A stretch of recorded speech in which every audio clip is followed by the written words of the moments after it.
couple of talks they talk about CT angio ഒരു നല്ലൊരു predictor ആണ് ഫോർ കാർഡിയാക് എയിൽമെന്റ്സ്.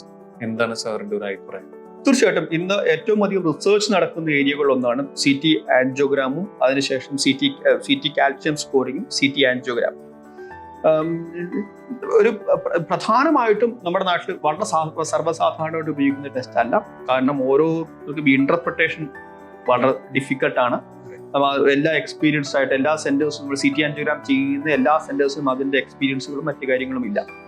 പ്രധാനമായിട്ടും CT ആൻജിയോഗ്രാം ചെയ്യുന്നത് നമ്മൾ എബിൾ കണ്ടീഷൻ രണ്ട് കാര്യങ്ങൾ. ഒന്ന് റൂൾ ഔട്ട് ചെയ്യുക, റൂൾ ഇൻ ചെയ്യുക.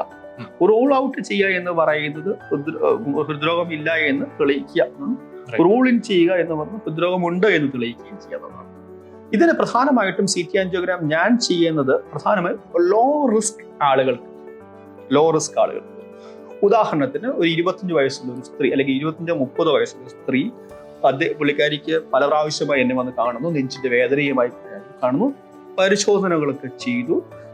സ്വാഭാവികമായിട്ട് പരിശോധനകൾ ചെയ്തപ്പോഴത്തേക്ക് അതിനകത്തൊന്നും കുഴപ്പങ്ങൾ കണ്ടുപിടിക്കുന്നില്ല. പക്ഷെ എങ്കിലും പുള്ളിക്കാരുടെ വേദന മാറുന്നില്ല. മനസ്സിലായത്? ആ രോഗിയെ സംബന്ധിച്ച് നോക്കുമ്പോഴത്തേക്ക് ഹൃദ്രോഗ സാധ്യത കുറവാണ്. കാരണം ഒരു സ്ത്രീയാണ്, 25 വയസ്സ് മാത്രമേ ഉള്ളൂ, സിംറ്റംസ് വളരെ സിഗ്നിഫിക്കൻ്റ് ആയിട്ട് തോന്നുന്നില്ല. പ്രാഥമികമായ പരിശോധനയ്ക്കകത്ത് TMT പോലുള്ള ടെസ്റ്റുകൾ നെഗറ്റീവാണ്. മനസ്സിലായില്ലേ? അതുകൊണ്ട് തന്നെ അതിന്റെ ഒരു ലോ റിസ്ക് ആളാണ്.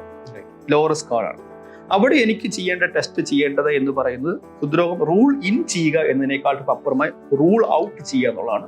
അവിടെ സ്വാഭാവികമായിട്ടും ഞാൻ CT സ്കാൻ ഒരു സാധാരണ ഒരു ആൻജിയോഗ്രാമിനെക്കാട്ടും കൂടുതൽ പ്രാധാന്യത്തോടുകൂടി ഒരുപക്ഷെ ഞാൻ CT സ്കാൻ ചെയ്യുമായിരിക്കാം. അതേസമയം അങ്ങനെയല്ല. ഉദാഹരണത്തിന് പറയുകയാണെങ്കിൽ ഒരു 67 വയസ്സുള്ള ഒരാള്, ഒരു 67-70 വയസ്സുള്ള ഒരാള് ഡയബറ്റിക് രോഗിയാണ്.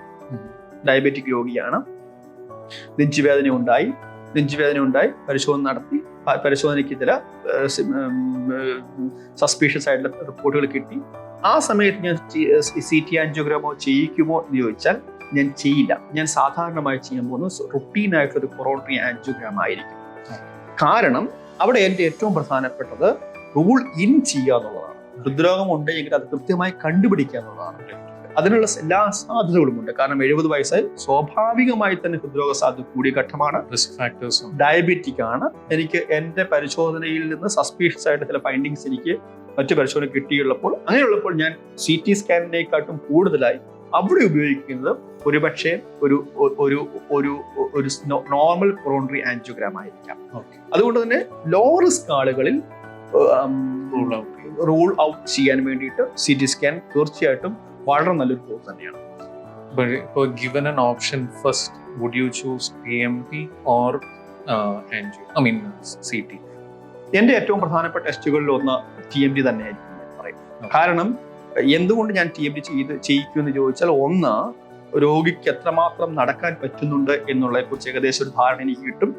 രണ്ടാമത്തെ കാര്യം എന്ന് പറയുമ്പോൾ നടക്കുമ്പോൾ എന്താണ് പ്രയാസം ഉണ്ടാകുന്നതിനെ കുറിച്ച് എനിക്ക് ധാരണ കിട്ടും.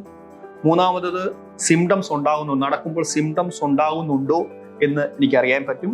സോ ഒരു പ്രിലിമിനറി ആയിട്ട് ഇൻവെസ്റ്റിഗേഷൻ ഞാൻ പ്രിഫർ ചെയ്യുന്നത് തീർച്ചയായിട്ടും TMT പോലുള്ള പരിശോധനകളായി.